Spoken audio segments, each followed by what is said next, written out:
Welcome again, dear friends, to the Thursday edition of Fresh Bread. Well, my goodness, we're at the 14th day of October. Can you believe we're almost halfway through October? Man, I just love the fall. I love the transition of seasons. I do not look forward to the cold. I keep telling you, I'm just praying. Pray with me, will you? That we don't have a cold winter like we did last year. I would love to see the coldest weather we got all year down to about 20 degrees. I know some people really like the cold, and that's great. I just don't like being out in it like I was last year. I mean, I was out so much last year. I really got cold. And hey, you know what? If you like cold weather, more power to you. For me, it's like, no.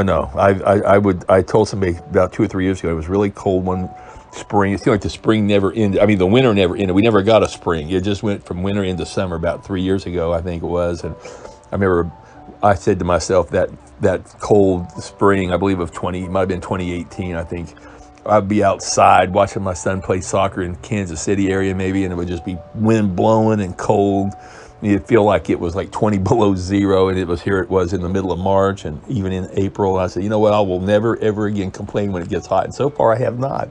And it was hot this summer here in Topeka, hot and dry here for the last part of the summer before fall rolled around. But anyway, I'm not going to complain about the warmth, and I hope we don't have a lot of cold. You know, I tell you, every day is a blessing, though, isn't it?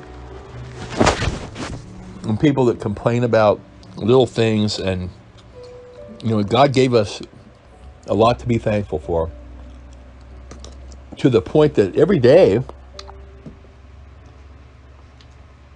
we should be thanking God for another day. You know,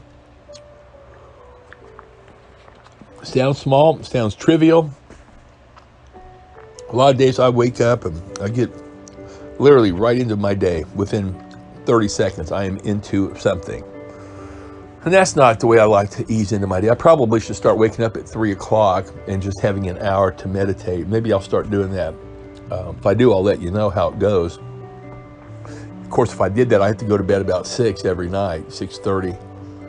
Right now, my bedtime's around 7. Now it's getting dark earlier. I kind of like going to bed around 7, 7:30, relaxing, and hopefully snoozing off around 8. You know, get about 7 hours of sleep would be awesome. Most days I get 4 or 5 probably, and you may be in the same boat. But I think it's great to ease into our day, don't you? And to let the word of the Lord just kind of be something we meditate on as we start the day. What I was going to say was, some days I do get up and I have that moment and I go, Lord, I'm giving you this day. Help my words to be the ones you want me to say. Help my actions to show your love. Help me to be kind to people. Help me to be patient.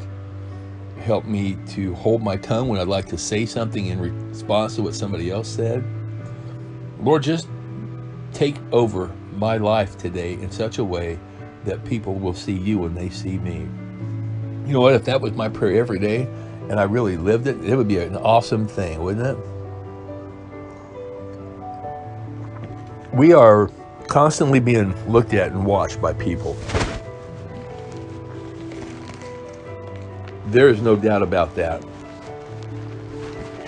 I saw a gentleman I know yesterday at the football game.